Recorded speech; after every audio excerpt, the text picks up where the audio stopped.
दोस्तों नमस्कार। स्वागत है आप सभी का आप ही के अपने इस मंच पर जिसका नाम है मयूर जानी ऑफिशियल। दोस्तों आज फिर आगे बात बढ़ेगी प्रोफेसर मधु किशोर के साथ।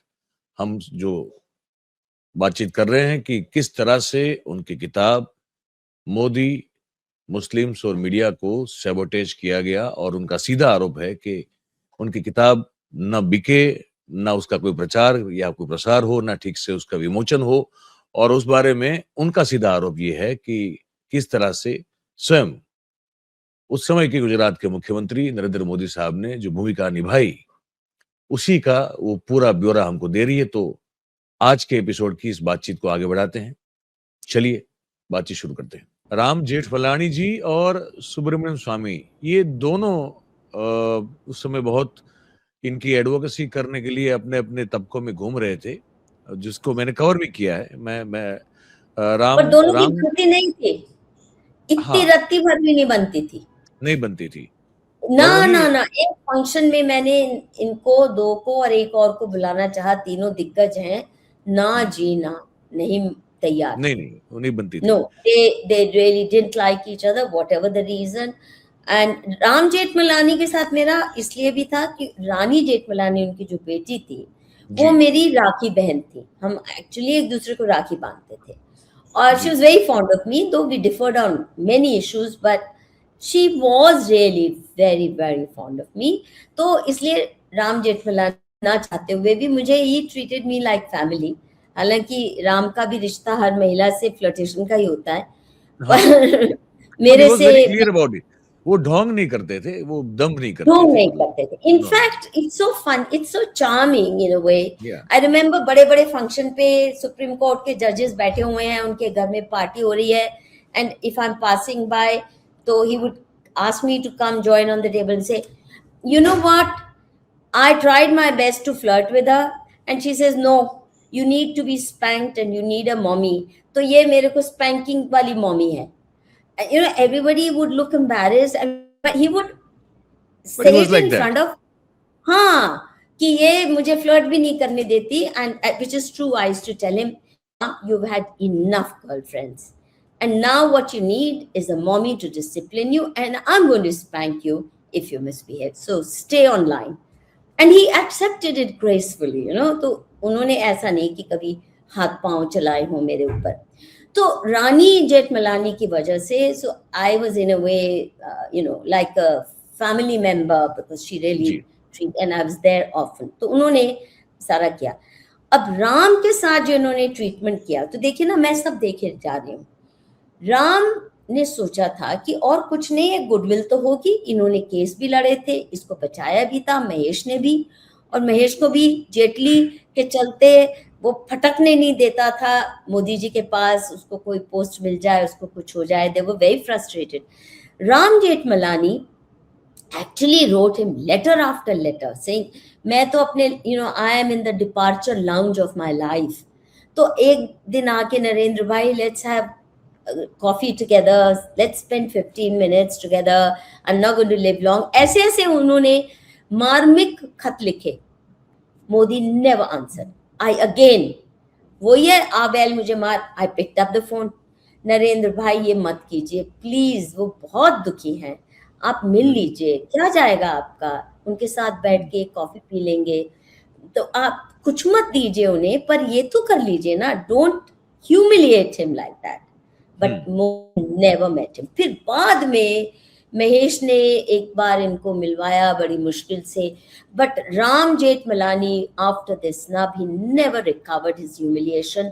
और शाम को, everybody who knows Ram knows that शाम को 8 बजे he would wind up work, and then his single malt would be ready, and he would hold his darbar and have his single malt and snacks, and that was, you know, kind of the या dinner time for it. उसके बाद पहले तो क्या होता था, Ram Jethmalani would be laughing, sharing stories, enjoying the company.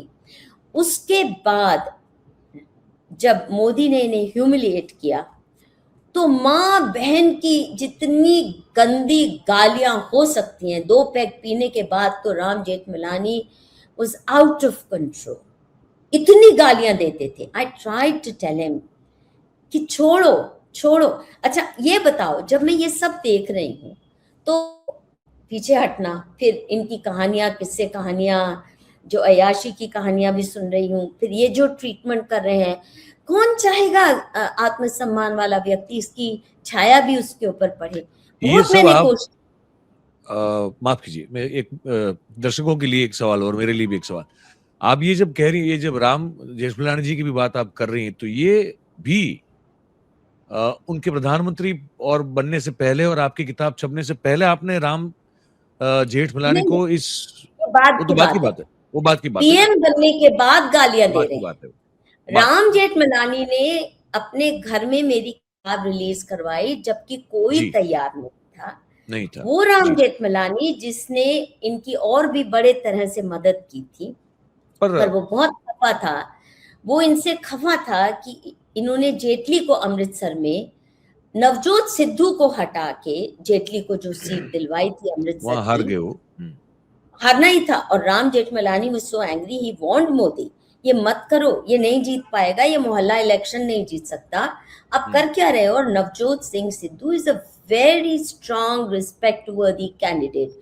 वो अपने बल पर चुनाव जीता है और अकालियों से टक्कर लेके जीता है, और आप ऐसे व्यक्ति को ह्यूमिलिएट मत करो। तो राम जेठमलानी ने जो कहा था वो ही होना था, क्योंकि सुखबीर सिंह बादल जो कि ड्रग माफिया माना जाता है पंजाब का, उसके साथ गलंगड़ियां पाके जेटली साहब अपनी इलेक्शन कैंपेन कर रहे हैं। hundreds of crores was spent there but nobody voted for him. तो पर Ram was very।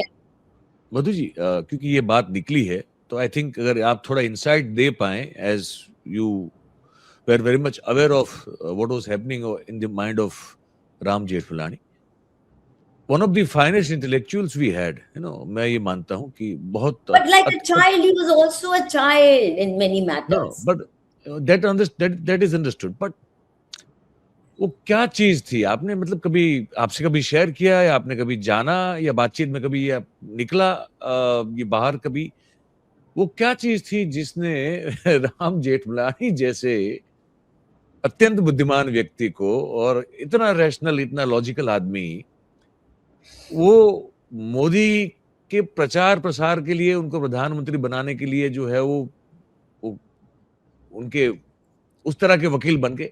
What was that, क्या था, कभी बात हुई आपकी हाँ उनसे? हाँ, मैं देखती हूँ बड़े अच्छे से। सी, राम के हाँ स्ट्रॉन्ग पॉइंट्स भी मैंने करीब से देखे हैं और वीक पॉइंट्स भी। जी राम की एक बात है, वो यारों का यार है। जी वो गर्लफ्रेंड्स का भी बहुत ध्यान अपना रखता था, मतलब जी। जो उसका। इन्होंने जब मोदी को कोई चाहिए होता है ना, तो बहुत अच्छे से उसको पटाते हैं। तो राम को उन दिनों अच्छा, वो उस वक्त खफा थे जेटली की वजह से। वाजपेयी ने उनकी मिनिस्ट्री ले ली थी, याद है, he had to resign. He was ji law minister, he was urban ji affairs minister, but Jaitley could not stand Ram Jethmalani, ji and Jaitley had made sure that Ram Jethmalani has to quit. So he was very angry with Vajpayee and with Jaitley. तो उन्होंने सोचा ये व्यक्ति अगर प्रधानमंत्री बनेगा तो थोड़ा मेरा सम्मान रिस्टोर हो पाएगा। And he was not used to being a sideshow. He was always center stage, and he wanted that center stage for himself.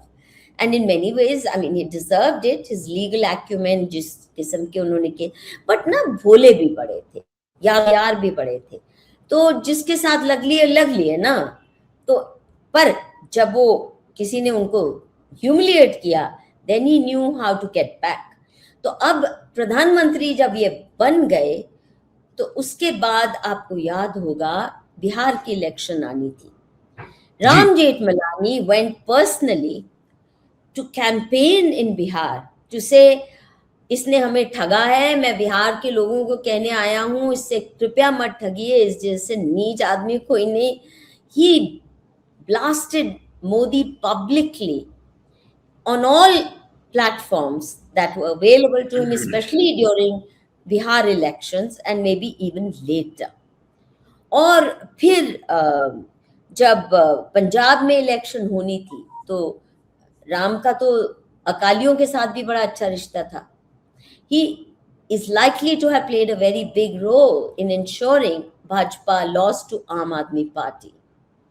क्योंकि जहाँ तक मुझे याद आता है, I mean, I'm not 100% sure, but I know that he had very good relation with the Akalis, and he could have influenced them to make sure that Bhajpa ना आए पंजाब में.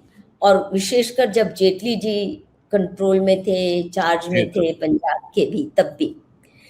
तो अभी ये सब मैं करीब से देख रही हूँ, एक के बाद एक हादसे मोदी जी के. तो उसके बाद अच्छा और सुनिए, तो मेरी किताब रिलीज भी ना हो पाए, ऐसे तरह बांधा गया. अब और सुनिए, बड़ी मजे की बात. मैंने सोचा कि भाजपा के कार्यकर्ता तो पढ़ना ही चाहेंगे ना, उनको तो मोदी को डिफेंड करना पड़ता है कि ये फासिस्ट है नहीं है. तो मैंने 10,000 कॉपीज ऑर्डर की थी अपने खर्चे पे. वो पता था मोदी नहीं लेने वाले, बट आई एक्सपेक्टेड कि ये तो हो जाएगा. And I contacted one of the leading distributors, book distributors in Ansari Road, Daryaganj, और मैंने कहा ये किताब है और मुझे बताइए आप कितनी कॉपियां चाहेंगे इसकी, तो उसी हिसाब से मैं प्रिंट रन दूँ. सीधा ही छूटते उन्होंने, ऐसा मेरे को कोई उन्हें कहना नहीं पड़ा. मधु जी 5,000 कॉपी हमें दे दीजिए, we are confident of selling it. तो मैंने 5,000 अपने पास रखी और 5,000 उनको सीधा प्रेस से डब्बे बंद पहुंचाए गए. जी. You won't believe it, what I'm going to tell you now.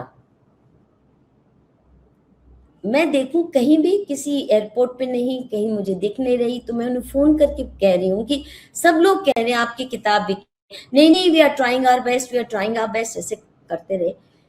6 महीने बाद वो बिल्कुल सील डब्बे वापस मेरे को 5,000 किताबों के आते हैं कि एक भी नहीं बिकी, उन्होंने खोला भी नहीं. अच्छा, उस वक्त मैंने सोचा शायद कांग्रेस का ये गेम प्लान रहा होगा कि ये किताब ना पहुंचे. फिर मुझे भाजपा के ही किसी ने बताया, Modi did not want your book to reach the Bhajpa cadre, the BJP Hindu enthusiast, क्योंकि आपकी किताब तो उसको इस्लाम परस्त बता रही है, तो इनका तो सारा उस उत्साह ठंडा पड़ जाएगा कि ये तो अगर मुसलमानों को इतना सर आंखों पर चढ़ाकर बैठाता है और हिंदुओं के प्रति कोई खास इसकी श्रद्धा भी नहीं है और ना उनका लिहाज करता है, बल्कि आरएसएस तक का ऑफिस इसने सील करवा दिया था.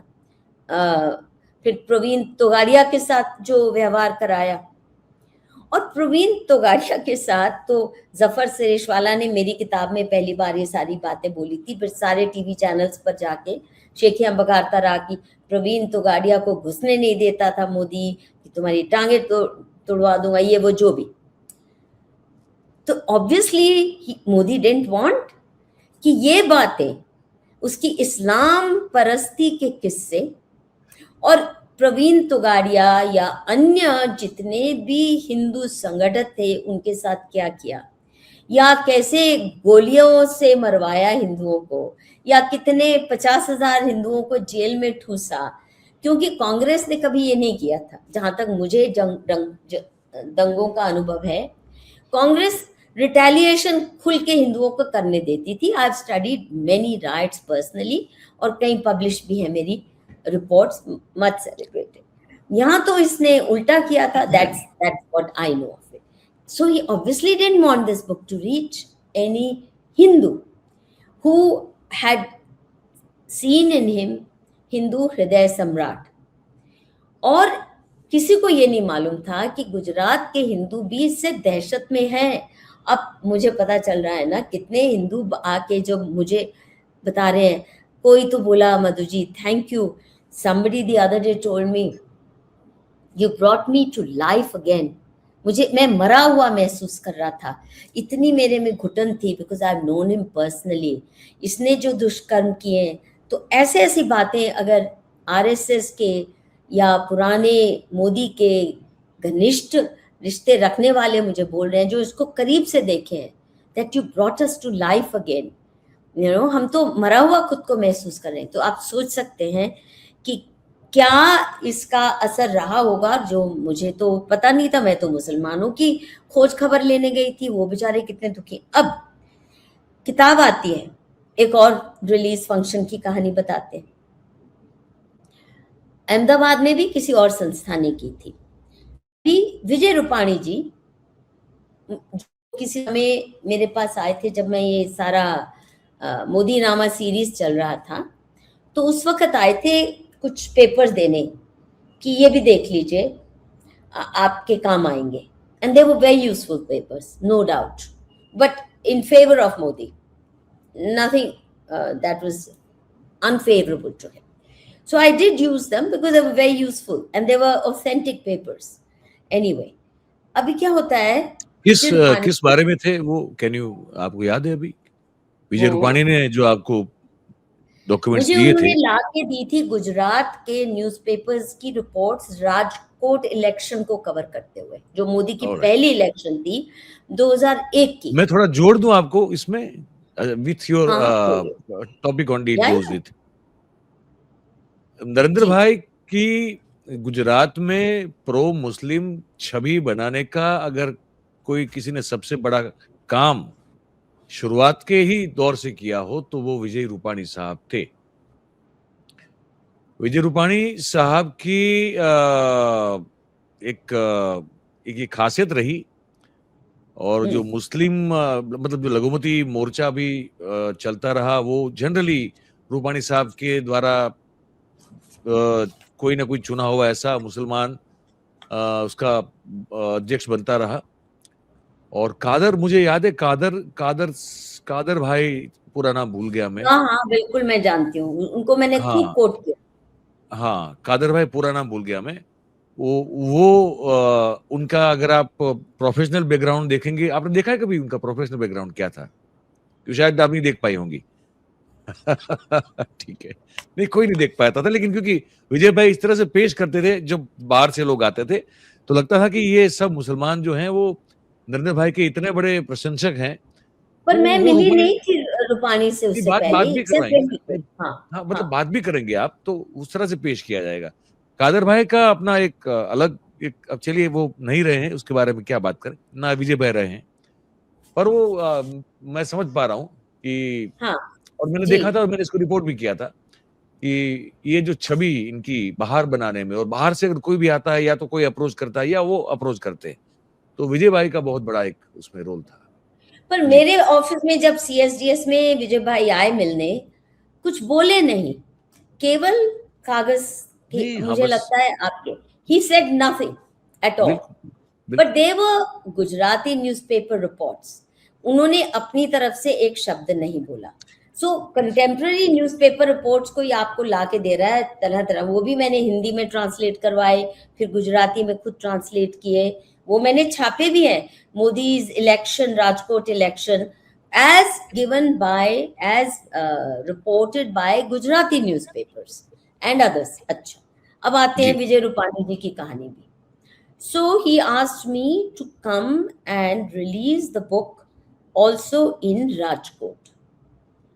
All right, अब आपको बुलाता है राजकोट आपकी किताब रिलीज करवाने के लिए, जो उसके मतलब की है, मेरा कोई निजी उसमें इंटरेस्ट नहीं प्रमोट हो रहा था। So I expected that he would at least cover my airfare, reasonable right? तो मैंने अपनी पूछा नहीं, पर मैंने वन वे टिकट खरीद ली, सोच के कि रिटर्न टिकट तो कर ही देंगे और ये भी रियम्बर्स तो कर ही देंगे। अब मैं पहुंचती हूँ अहमदाबाद, उन दिनों फ्लाइट कोई राजकोट की नहीं थी, पता नहीं अभी है कि नहीं। तो अहमदाबाद पहुंचती हूँ, वहां मेरे को कोई रिसीव करने ही नहीं है। अच्छा, नरेंद्र मोदी का ये बहुत है कि किसको बुलाते थे तो सातवें आसमान पर उठाते थे। जी। वो जो फंक्शंस भी होते थे बड़े बड़े, उसके लिए जो बुलाते थे, I mean you would be completely enthralled with the kind of VIP treatment that he gave to even ordinary Kisans who came for his Kisan Melas. Anyway, that story another time. अब मैं अहमदाबाद पहुंच रही हूँ, airport पे कोई receive करने वाला नहीं है, और मैं फ़ोन करे जा रही हूँ, रूपाणी साहब फ़ोन ही नहीं उठा रहे। फिर राजकोट के कोई और अन्य व्यक्ति जिनसे मैं पहले मिल चुकी थी, जिनकी इसमें गुजरात में मेरी किताब में मेंशन भी था, तो मैंने उनको फ़ोन किया। वो उनमें से एक तो मोदी का हनुमान माना जाता था, बहुत ही ज़्यादा।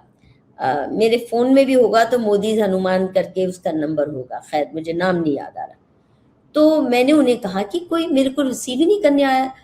तो बोले मधु जी आप टैक्सी लेके आ जाइए ना।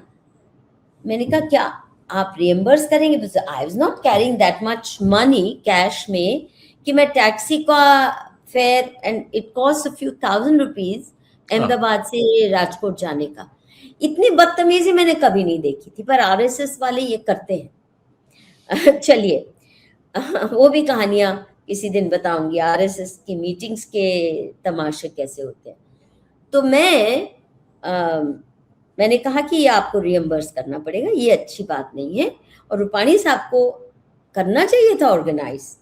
सरकार में है आप, ये नहीं कि कोई फटीचर, जब कोई फटीचर कोई मुझे संस्था बुलाती है किसी गांव में या छोटे शहर में, तो मैं उम्मीद नहीं करती हूँ कि मुझे रिक्शा का पैसे भी देंगे।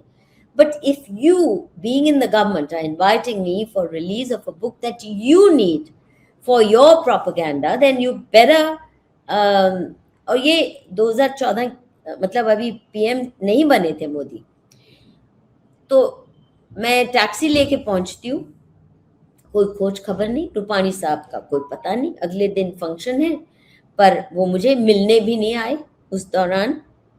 और मैंने सोचा जाते वक्त तो कम से कम रिएम्बर्समेंट की बात होगी, रिटर्न टिकट तो लेके देंगे।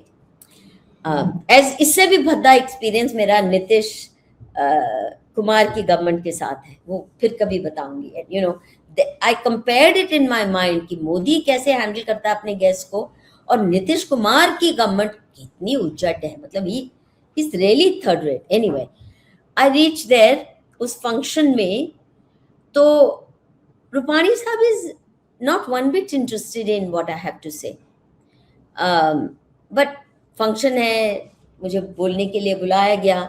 आफ्टर दैट मैं अपने होटल में, जहाँ भी उन्होंने किसी गेस्ट हाउस में मुझे रखा होगा, कोई मेंशन नहीं है कि मेरा किराया रिटर्न का कौन खरीदेगा, टिकट कौन खरीदेगा। सो ये इनका जो हनुमान था, तो मैंने कहा कि ऐसे नहीं चलेगा, you have to make sure that they buy me a return ticket. Nobody has ever done this except once Nitish की सरकार ने किया था। नॉर्मली ऐसा नहीं होता है, पर वो भी नीतीश सरकार के कुछ एनजीओज ने, भ्रष्ट फॉरेन फंडेड एनजीओज ने के माध्यम से जो इनविटेशन आया था। अब मुझे याद नहीं कि इन्होंने दिया नहीं दिया, मैं कैसे वापस पहुंची, but it was a very unpleasant experience for me कि ये तो पक्का है कि इन्होंने टैक्सी तो कर दी वापस अहमदाबाद पहुंचाने की, फिर मुझे टिकट लेना पड़ा, मैंने खुद लिया कि उन्होंने अरेंज किया किसी तरह से, मोदी के हनुमान ने। I know idea. तो अब आप देखिए, ये मेरे अनुभव होते जा रहे हैं ना, और फिर मुझे ये समझ आया कि धीरे धीरे समझ आने लगा। एक बड़ा इलस्ट्रेटिव एग्जाम्पल है how Modi loves leftist bashing. आप ना जाके, न्यूज लॉन्ड्री है मधु त्रेहन वाली, जो एक यूट्यूब चैनल, पता है उसका? जी जी बिल्कुल। है ना? तो मुझे जब ये किताब आ गई, तो मधु त्रेहन ने पहले तो बहुत ही रूड रफ सी इंटरव्यू, यू नो, 1.5-2 घंटे की है वो भी, and she is really bashing me for having interviewed Modi. Why did he choose you? I said he didn't choose me, I went to Gujarat, ये वो बहुत उजड़। और मैं बार बार कह रही हूँ, बहना इस ऐसी बात मत कर, your own viewers will bash you for treating me so badly। और आप देखिए, हजारों व्यूज हैं, और जितने भी सैकड़ों व्यूज हैं, वो मधु त्रेहन को ही लताड़ रहे हैं कि ये क्या तरीका है इंटरव्यू करने का। लेकिन एक और थी मेरे पास, CSDS में आया, अभिनंदन शेखरी करके, बहुत अग्रेसिव यंग जर्नलिस्ट है, और CSDS की लाइब्रेरी में उसने मुझसे इंटरव्यू किया. You won't believe it. It was so rough and rude. He would not let me finish a sentence. Modi पे ही था. He wouldn't let me finish, and I'm trying to explain some things to me, and he's bashing me, and he's interrupting me with a very obviously the typical leftist version of things. और मुझे बहुत अखरा था. मधु train का तो खैर आप देख ही लो, इसका भी अभिनंदन सेखरी का भी देख लेना. उनका आपका वो इंटरव्यू 3 पार्ट में है, देखा है मैंने. हाँ, अभिनंदन सेखरी का शायद ना देखा हो, देखना. मोदी से उसके बाद जब मैं मिली, guess what he said? What would you have said if someone like me? कब की बात है, कब मिली आप, जब कह रहे हैं बाद में, मतलब कब? उस इंटरव्यू के तुरंत बाद. ये अभिनंदन किताब आने से पहले है या उसके बाद मिली ना, कभी तो मिली होंगी. हाँ, अभी मतलब अभिनंदन सेखरी के इंटरव्यू के बाद आप मिली. हाँ, वो इंटरव्यूज तो मेरी चल रही थी. अभिनंदन भी तो न्यूज लॉन्ड्री में ही तो थे मेरे ख्याल से तब. हाँ. He came for a separate, मधु के साथ, रेहन के साथ, तो उनके स्टूडियो में है मेरी. ये मेरे CSDS में मुझे इंटरव्यू करने आया था. हाँ, Now, on the same you tell topic. me, on same topic. Same topic. You tell me, Mayur, if somebody defends you against a very hostile and rude attack, मैं sentence ही नहीं खत्म करने दे रहा. That was one of the worst interviews in my life because he wouldn't let me finish any sentence.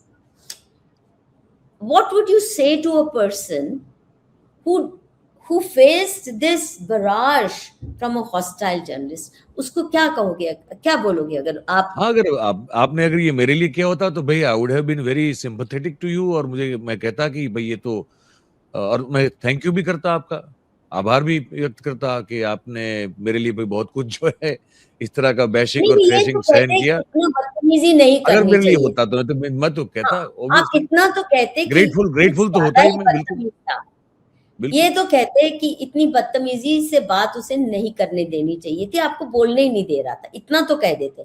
और हाँ, कुछ ना, बिल्कुल इतना बोल देते जी. You know what you told me? I was really impressed with अभिनंदन सेखरी. मुझे बहुत अच्छा लगा, बहुत ही बढ़िया. कसम से मैं दंग हूं. अच्छा, मैं नहीं उम्मीद कर रही थी कि मुझे कोई प्रेज करेंगे. उसकी तो मैं कभी उम्मीद कभी रखी नहीं किसी से भी, और ना मैं प्रेज की मोहताज रहती हूँ. बट ये कि वो बहुत अच्छा लगा, is really very good.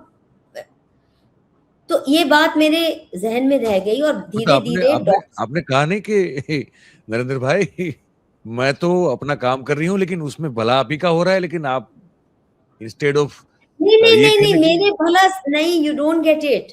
Leftist की bashing suits him. Madhu Kishwar telling the world कि ये इस्लाम परस्त है डज नॉट सूट हिम. जितना लेफ्टिस्ट उसको नफरत करेंगे या नफरत की नौटंकी करेंगे, तो ये सारे, ये मैं दावे के साथ कह सकती हूँ, रवीश जैसे, उसको भी फोर्ड फाउंडेशन ने दिया ना वो मैग्सेसे अवार्ड, ये जितने भी कर रहे हैं इंक्लूडिंग ध्रुव राठी, ये सब ऑर्केस्ट्रेटेड है. इट सूट्स हिम, तभी उनके खिलाफ कोई एक्शन नहीं लेता, और मेरे खिलाफ आए दिन कुछ ना कुछ चलता रहता है. हिंदू पक्ष से मोदी के प्रति सवालिया निशान कोई उठाए, ही हेट्स दैट, कि आप हिंदू पक्ष की बात करके उसको दिखा रहे हो कि ये तो हिंदुओं के साथ फरेब कर रहा है. That's why he really hates all those, especially somebody like me, जो मुंह फट होके. अच्छा, और दूसरा, स्वामी को बहुत आसान है डिसमिस करना, because Swami actually expected to be made finance minister. वो बोलते भी हैं, मोदी ने मुझे कहा था, प्रॉमिस किया था. अच्छा, अगर वो तुम प्रधानमंत्री बनने की इच्छा रख सकते हो तो स्वामी फाइनेंस मिनिस्टर बनने की इच्छा रख सकता है, इसमें क्या बड़ा पाप है? Why do you hold it against him? But मधु किश्वर, जिसने आपसे कभी चपरासी की नौकरी नहीं मांगी, उसको क्यों तुम अपमानित करते हो? तरह से, पर अपमानित इसलिए करता है कि he feels terribly threatened by somebody who's honest, somebody who wants nothing from him, जो बिकाऊ नहीं है, ऐसा व्यक्ति मोदी का दुश्मन ही उसको लगता है, क्योंकि he can only manage बिकाऊ पत्रकार, बिकाऊ इंटेलेक्चुअल्स, बिकाऊ पॉलिटिशियंस, बिकाऊ महिलाएं, वो झेल नहीं पाता है। और इसीलिए ये धीरे धीरे जैसे जैसे मुझे बातें समझ आने लगी, तो आप सोचो मैं इसके पास फटकूंगी क्या, और जिन बातों पे मैं इसके पास गई हूँ वो मैं जरूरी आपको बताऊंगी। और इस बीच में ना एक और व्यक्ति मेरे पास आया था, ये इसके साथ अब वाइंड अप भी कर सकते हैं हम। नामो फॉर पीएम करके एक सूरत के एक नौजवान ने एक वेबसाइट चलाई थी 2012 या 11 से। जब मैं ये अध्ययन कर रही थी तो वो सूरत का बच्चा मुझसे खास अहमदाबाद मिलने आया, और बहुत ना मिस्टीरियस ढंग से बात कर रहा है, ये मेरी वेबसाइट है, मैंने शुरू की, एज ए स्टूडेंट शुरू की, but he was being very super cautious in a very as though he's being watched। और वो सारी चीजें पोस्ट करता था नामो फॉर पीएम करके ना, जो भी मोदी की स्नीज है, फाट है, कॉफ है, कुछ भी, तो उसके गुणगान करने में। तो उसने भी सोचा था कि मोदी पीएम बनेगा तो मुझे तो इनाम मिलेगा ही मिलेगा। उसने मुझे बताया एक साल बाद आके, आई वाज स्टन्ड, 1 या 1.5 साल बाद मेरे पास दिल्ली आया मिलने, और उसने मुझे बताया कि जब ये पीएम बन गया तो ही एक्सपेक्टेड कि सोशल मीडिया, नहीं यही नहीं, as a student he started it on his own initiative. Modi ने उसको बुलाया और कहा कि तुम बड़ा अच्छा काम कर रहे हो, और तुम अभी क्या नौकरी है, उसको ताजी कोई आईटी फर्म में नौकरी मिली थी, कोई 20-30 हजार रुपए की, बहुत गरीब परिवार से था, तो उसके लिए बहुत बड़ी बात थी कि बीटेक या जो भी कर रहा है साथ में नौकरी भी मिल गई और कमाई ठीक हो गई, क्योंकि गरीब परिवार था। तो मोदी ने कहा कि छोड़ो वो नौकरी, तुम फुल टाइम करो, मैं 30,000 रुपया महीना तुम्हें मैं दूंगा। तो यू कैन इमेजिन कितना खुश हुआ होगा, कितना प्रफुल्लित हुआ होगा। He was in sky seventh heavens. तो उसने फुल टाइम शुरू कर दिया, और वो बहुत लोग, मैंने भी वो इस्तेमाल की, मोदी के बारे में कोई खबर जाननी होती थी तो मैं भी देखती थी, और मुझसे मिलने भी आया था। Not a great website, but constant focus, one stop for all, जो भी सामान खरीदना है आपके मोदी की दुकान से, यहाँ से खरीद सकते हो, सब मिलता है वहां पे, बिल्कुल। अच्छा, तो क्या हुआ, मेरे पास आया तो मैंने बोला कैसे हो, all well, he says, because in between he stopped calling or even taking my phone calls। मेरे को आया, कहता है कि I had a severe nervous breakdown, क्योंकि जब ये पीएम बन गए तो मैंने सोचा था मुझे दिल्ली में बुलावा आएगा, पीएमओ में मुझे अब कोई रोल मिलेगा कुछ तो। और बोले कि पहले मैं डायरेक्टली इनके ऑफिसर से फोन कर लेता था, तुरंत बात हो जाती थी, जो भी मुझे इन्होंने इंस्ट्रक्शन देनी होती थी या मुझे कुछ इनसे चाहिए होता था तो फटाफट होता था। जब मैंने फोन किया कि what's there for me now, because उसके 30,000 भी बंद हो गए ना, अब तो नामो फॉर पीएम तो बन गया, तो अब क्यों 30,000 दे। तो he was in a state of shock. तो उसको 5-6-7 बार उसने फोन किया होगा बेचारे ने, तो क्या उसको बोला जाता है, क्या भिख मंगो की तरह पीछे पड़ गए हो, ये उसको शब्द बोले जाते हैं। काम धाम करो, जवान हो, कोई ढूंढो नौकरी, सारी उम्र मुफ्त खाना, मुफ्तखोरी करनी है, ऐसा उसे बोला गया। He said he had a nervous breakdown and he was laid up in bed for about 6 months. He couldn't recover। और बोला मेरी माँ ने बत्तुआ दी कि जो नाम मेरे याद बेटे है आपको? हाँ, मेरे फोन में होगा, मैं दे दूंगी, वो सूरत का। और बहुत ही आक्रोश में ये सारी बातें।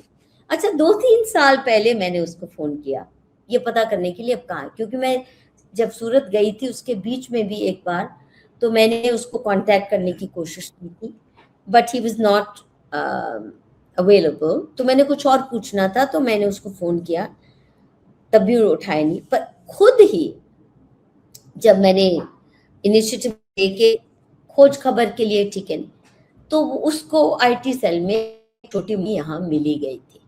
बोले और मैं क्या भी करता मैम, हम जैसों के लिए ना बड़ा मुश्किल हो जाता है एडजस्ट करना। तो एड़ियाँ रगड़ रगड़ के उसको 2-3 साल बाद कुछ दे दिया गया होगा रोल, बट भूलता तो नहीं है ना व्यक्ति। नहीं तो ये आदमी ये अब final I am winding up.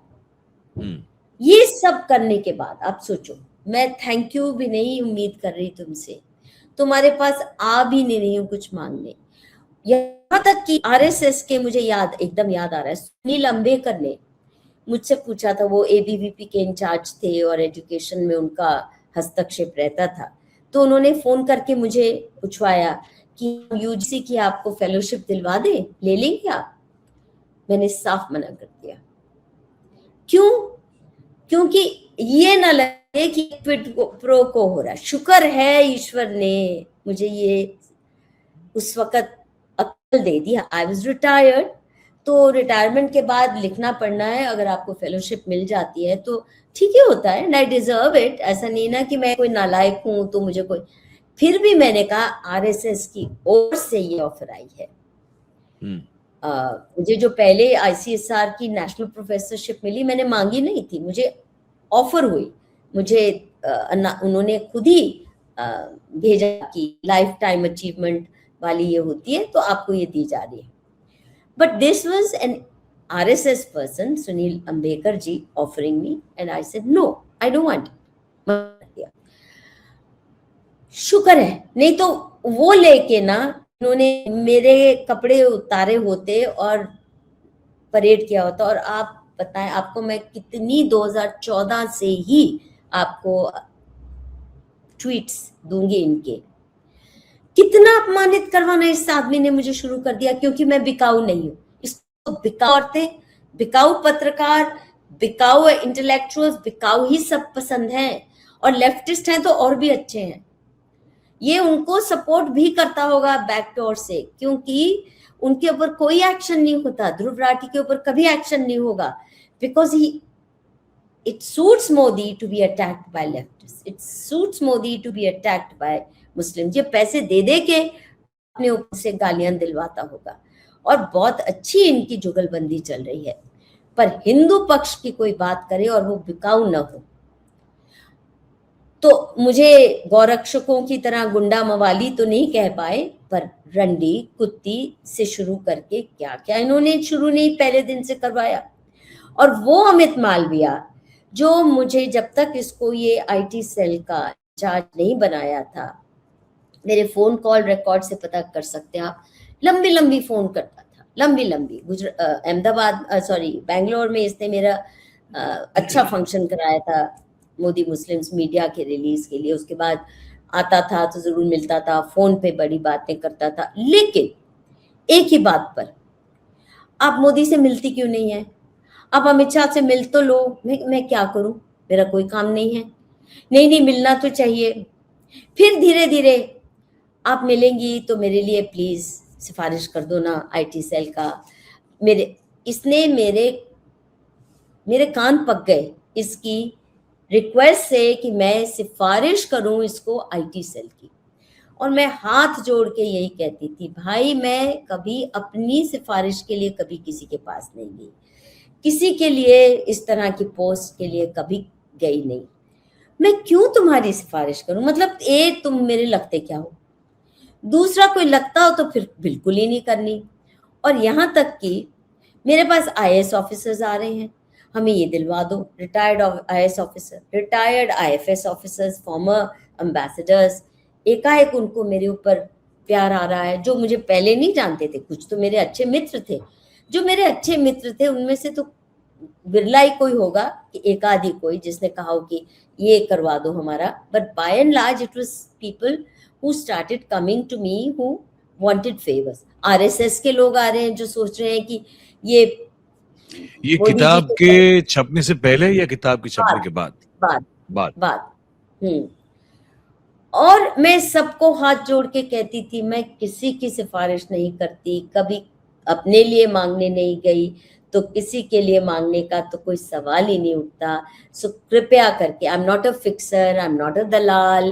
नहीं तो लोग क्या करते हैं, इसी से ना, हाँ हाँ श्योर आई टॉक, बात करूंगी।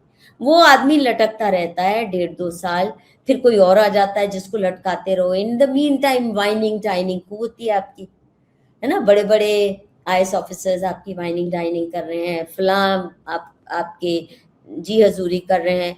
पर आई हेटेड इट, बिकॉज मैं इस तरह किसी के पास दरबारी बन के मिन्नतें करके कुछ मांगने के लिए ना स्वयं जा सकती हूँ। और मेरे पास जो आए, मुझे घिन आती है उससे भी। तो I really avoid political circles और पावर नेटवर्क्स, बिकॉज वहां ऐसे ही काम होते हैं और मैं सफोकेट हो जाती हूँ ऐसी कंपनी में। तो ये तो मेरी किताब की कहानी। तो अब देख लीजिए रिवॉर्ड क्या मिला, कुछ ना देता मुझे कोई शिकवा तो था ही नहीं, पर रंडी कुत्ती कहलवाना और गंदे गंदे, तुम किसके साथ बिस्तर में, कितने बिस्तरों में सोई हो, उसके साथ ये क्या है, कितने नाजायज बच्चे हैं, चुप हो जा बुढ़िया, मुंह बंद कर, क्या चाहिए तुझे, मतलब कितनी भद्दी भद्दी बातें। कुछ एक शुक्र है मैंने वो डिलीट नहीं किए सारे, कुछ एक कभी कभी कर देती थी, फिर मैंने अवॉइड करना शुरू किया। अब मैंने डाउनलोड किए हैं सारे। अब वो इतिहास में वो लोग भी अपना स्थान पाएंगे जिन्होंने वो गालियां दी हैं और जिन्होंने दिलवाई हैं। तो मोदी जी को और किसी बात के लिए कोई याद करे न करे, ये गालियों के पीछे जो उनका रोल रहा है, ये इनाम मिला। आप सोच भी सकते थे ये आदमी कितना, मतलब नीचता की कोई पराकाष्ठा होती है। Leave me alone, I am happy to be left alone. No, he has to crush you, because uh, आप बिकाऊ नहीं है, बी, आपकी पब्लिक प्रेजेंस है। और मोदी से बहुत पहले मैं तो इंटरनेशनल स्टार थी, है ना। From my Miranda House days I was a mini star at that time.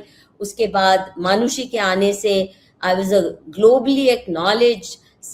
Modi ji को कौन जानता था। अगर मुझे कुछ चाहिए होता, इतनी चीजें मेरे पास आई, दरवाजे कितनों ने खटखटाए, मैं नहीं गई। तुम्हारे पास तो कुछ है भी नहीं देने को। जो सबसे बड़ी चीज होती है सम्मान। He hates himself, I think narcissist की एक होती है विशेषता कि दे नो कि हम नीच हैं और उन्हें उन्हें खुद को प्रेजेंट करना है उस रूप में जो वो नहीं है, और जो उस रूप में उनको प्रेजेंट करने को तैयार नहीं है और जो उनकी असलियत पहचानना शुरू कर देता है, उसको तो क्रश करना बहुत जरूरी है। हालांकि मैं चुपचाप अपना काम करती, if he had left me alone. मैं इश्यूज पे बोलती थी, उतना ही बोलने देते, पर इश्यूज से हटके अब आपके ऊपर नरेंद्र मोदी सीधे आपको आईना दिखाने का काम बहुत जरूरी हो गया है, क्योंकि आप केवल मेरा नुकसान किए होते तो मैं माफ कर देती। आप देश और धर्म के दुश्मन, सबसे बड़े देश और धर्म के दुश्मन। इतिहास में आप जैसा कोई नीचता वाला, नीच कर्मों वाला दुश्मन शायद ही पैदा हुआ हो। आपने एक नया रिकॉर्ड सेट किया है, and I want to make sure you are remembered for your black deeds. दो चीजें हैं जिसको मेरे ख्याल से उसके बाद फिर हम समापन माइंड अप कर सकते हैं। हाँ, एक तो वो अहमदाबाद वाला, क्यूरियस हूँ कि अहमदाबाद फिर किस, मुझे क्योंकि मुझे मैं भी मुझे काफी घूम याद आ चुका रहा है, हूँ, लेकिन सफर सरेश वाला के कुछ एसोसिएट्स ने करवाया था। इट वाज अ हाँ, वेरी क्योंकि lacklustre, very boring programme. It was not a great programme. Ahmedabad में शायद कोई उनके पास इतनी भी हैसियत नहीं थी कि एक बढ़िया सा प्रोग्राम वहां कर देते। हाँ, नहीं वो अहमदाबाद मैनेजमेंट एसोसिएशन है, जहां तक मुझे याद है, एएमए में था आपका प्रोग्राम। मैंने कवर नहीं, किया था उसको। It was not really, I mean considering कि मोदी चीफ मिनिस्टर वहां रहे हैं, कंसिडरिंग जफर सरेशवाला अपने आप को मुस्लिम कम्युनिटी का नुमाइंदा समझ रहा है, कंसिडरिंग एवरीथिंग, यू नो, हम छोटी सी संस्था है मानुषी, इससे बहुत बढ़िया प्रोग्राम हम करते आए हैं, ऐसा कभी नहीं हुआ. It was not a memorable program. By contrast, Amit Malviya का बैंगलोर वाला प्रोग्राम बेहतर था, खचाखच हॉल भरा हुआ था, and it was, you know, very well attended. It was pulsating with energy. पर वहां तो ऐसे ही मरियल सा था. अच्छा, बड़ा महत्वपूर्ण सवाल जो है इस सेबोटाज वाले मामले में, Use मधु जी and कितनी sabotage. Used He and used my सेबोटाज्ड. मोदीनामा, हाँ, but external ऑडियंसेस के लिए, देश में कोई ना पढ़े ये. तो जी, कितनी कॉपीज, आपने कहा 10,000 कॉपीज छापी थी आपने, कितनी वो कॉपीज 5,000 आपकी तो वापस आ गई, अभी भी कुछ एक 2-2.5 हजार तो तो मेरे कितनी पास बची है. कितनी जो है वो बिक पाई? जो भी बिकी मानुषी के नेटवर्क्स के माध्यम से, कोई बुक शॉप से एक भी नहीं बिकी. मानुषी के साथ जो गुडविल रखते हैं और सोचते हैं कि मधु क्या लिख रही है पता तो होना चाहिए, और बहुत लोगों का रवैया बदला भी. कितने लोगों ने बोला कि आपने तो हमारी आंखें खोल दी, हम तो इसको बहुत ही फासिस्ट, इस्लाम से नफरत करने वाला, मुसलमानों के प्रति घृणा करने वाला समझते थे. हमें पता है ये जो सेक्युलर लोग हैं ना, पर पार्टी से जोड़े हुए नहीं हैं. बहुत से कांग्रेस के लोगों ने भी, मैं बताऊं, मुझे जो कांग्रेस के मिनिस्टर हैं, हमारे अच्छे मित्र रहे हैं मुस्लिम, जाकिर हुसैन की फैमिली से कनेक्टेड हैं शायद, नाम क्यों नहीं याद आ रहा. He is been law minister also. कहाँ पे? दिल्ली में रहते हैं. दिल्ली में? मैं हाँ कांग्रेस के लॉ मिनिस्टर रहे हैं, क्यों नहीं नाम हाँ याद आ हाँ. रहा. अच्छे मित्र रहे हैं. मैंने सबसे अपने को हटा लिया क्योंकि मुझे, but he told me, I salute your courage Madhu for writing a book like this. मतलब जो मेरे पुराने मुस्लिम दोस्त थे, किसी ने मुझे कभी गाली नहीं दी. In fact all of them knew कि झूठ तो बोलती नहीं, और तीसरा सेटलमार्ट की तरह मुसलमानों से पैसे तो एड़ती नहीं, कभी एक पैसा नहीं लेती किसी से. तो जो भी कर रही है, वेदर शी इज राइट और रॉन्ग, बेईमान तो नहीं है. ये कांग्रेस में भी आज भी ये धारणा है, और वहां आज भी सम्मान इस बात का कर देते हैं, भले ही मैं उनको जितना मर्जी क्रिटिसाइज करूं. मुस्लिम कम्युनिटी के भी बड़े, अब जैसे ओवैसी कभी मुझे गाली नहीं देगा, हालांकि उसके ऊपर मैं कई टीका टिप्पणी करती रहती हूँ, कभी गाली नहीं देगा. They are smarter.